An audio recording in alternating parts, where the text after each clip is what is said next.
Responsibility ఉంది, they are accountable for the provision కాబట్టి so వాళ్ళకి విట్నెస్ ప్రొటెక్షన్ స్కీమ్ తీసుకురావాలి. ఇదిలా ఉంటుంది. రెండోది, ఇందాక మన ప్యానలిస్ట్ ఒకరు మాట్లాడుతూ దీనిలో సెంట్రల్ బ్యూరో ఆఫ్ ఇన్వెస్టిగేషన్ వారు జగన్మోహన్ రెడ్డి గారిని ఇంకా ఎందుకు విచారణకు పిలవలేదు అన్నారు.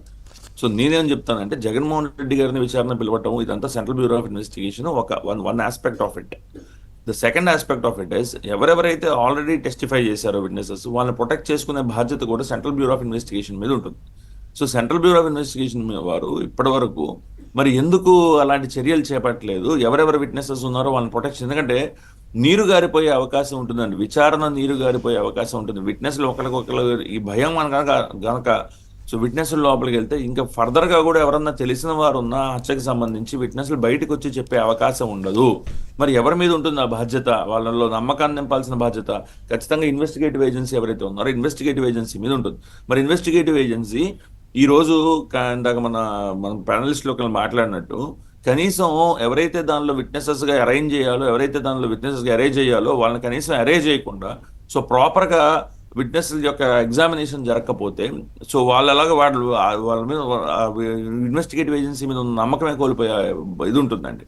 సో ఎవరైతే ఇన్వెస్టిగేటివ్ ఏజెన్సీ ఉన్నారో వాళ్ళ మీద ఖచ్చితంగా లయబిలిటీ ఉంటుంది.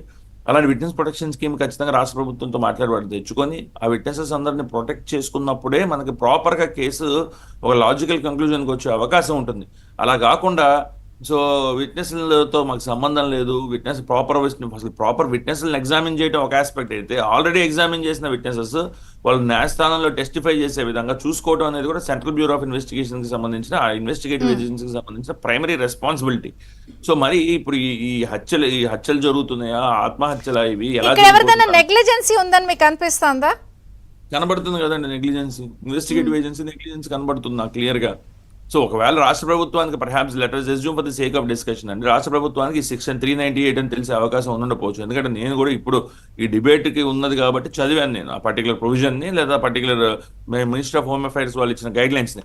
సో రాష్ట్ర ప్రభుత్వానికి తెలిసి ఉండాల్సిన అవసరం లేదు ఇప్పుడున్న రాష్ట్ర ప్రభుత్వానికి. సో తెలియదు కాబట్టి సెంట్రల్ బ్యూరో ఆఫ్ ఇన్వెస్టిగేషన్ వాళ్ళు ఇలాగ బిఎన్ఎస్ఎస్ లేదా విట్నెస్ ప్రొటెక్షన్ స్కీమ్ వచ్చింది, విట్నెసెస్ ఈ విధంగా మాయమవుతున్నారనో చనిపోతున్నారనో ఏదో ఇష్యూస్ ఉన్నాయి ఇందులో, మాకు ధైర్యం మీరు కొంచెం విట్నెస్ ప్రొటెక్షన్ స్కీమ్ కూడా ఒకటి చేసి ఆ విట్నెస్ ప్రొటెక్ట్ చేయవలసిందిగా రాష్ట్ర ప్రభుత్వం ఇన్వెస్టిగేటివ్ ఏజెన్సీస్ కి ఇవన్నీ తెలియదంటారా? మీరు చెప్తున్నారు బిఎన్ఎస్ 398 సెక్షన్ ప్రకారం ఇలా విట్నెస్ ప్రొటెక్షన్ అనేది ఏజెన్సీకి తెలియదా? ఈ responsibility is conferred or bestowed on the state government. కాబట్టి state government is the proper authority to institute such any proceedings with regard to witness protection scheme.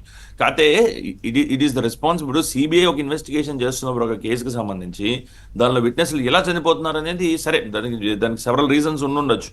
కాకపోతే చనిపోతున్నప్పుడు వాళ్ళ పర్టికులర్ కేసుకు సంబంధించిన విట్నెస్గా అయ్యేవారు వాళ్ళు చనిపోతున్నప్పుడు is it not the responsibility of the investigative agency to bring it to the kind notice of the state government అనేది నా question. So investigative agency notice తీసుకొస్తే, రాష్ట్ర ప్రభుత్వం నోటీస్కి తీసుకొస్తే సో రాష్ట్ర ప్రభుత్వం చట్టం చేసే అవకాశం ఉంటుంది, ఆ విట్నెస్ని ప్రొటెక్ట్ చేసే అవకాశం ఉంటుంది. ఎందుకంటే మనం ఆ విట్నెస్లు ఏ ఎన్విరాన్మెంట్లో ఉంటున్నారో కూడా మనం ఒకసారి ఆలోచించుకోవాలండి.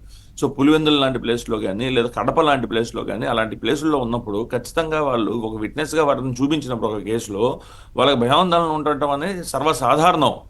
సో ఆ భయాందోళనలో ఉన్న, ఎందుకంటే ఆయన కూడా వ్యక్తి ఒక మనిషే. సో ఆ భయాందోళనలో ఉన్న వ్యక్తికి మీకు ఏం కాదు అని నమ్మకం కలిగించాల్సింది ఇన్వెస్టిగేటివ్ ఏజెన్సీ రాష్ట్ర ప్రభుత్వం. ఈ రెండు నమ్మకం కలిగించాలి, మీకు ఏం కాదు, మీరు ఎలా అయితే టెస్టిఫై చేయాలనుకుంటున్నారో టెస్టిఫై చేయండి అని. మరి ఈ విధంగా మనం చనిపోతూ ఉంటే స్టేట్ గవర్నమెంట్ యాక్షన్ ఏంటి?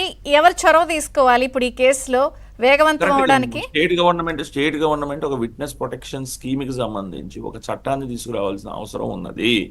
ఆ చట్టాన్ని తీసుకురావాల్సిన బాధ్యత ఆల్రెడీ భారతీయ న్యాయ శిక్షా సంహిత 398లో క్లియర్ గా ప్రొవైడ్ చేయడం జరిగింది. సో సాక్షుల్ని కాపాడుకునే ఒక విట్నెస్ ప్రొటెక్షన్ స్కీమ్ అనేది రాష్ట్ర ప్రభుత్వం తీసుకురావాలి అండ్ తీసుకొచ్చి సాక్షుల్ని కాపాడుకోవాలి. అదేవిధంగా ఇన్వెస్టిగేటివ్ ఏజెన్సీ ఏదైతే ఉన్నదో సెంట్రల్ బ్యూరో ఆఫ్ ఇన్వెస్టిగేషన్ ఒక premier investigative agency establish under Delhi special police establishment act. అలాంటి ఒక investigative agency one of the premier investigative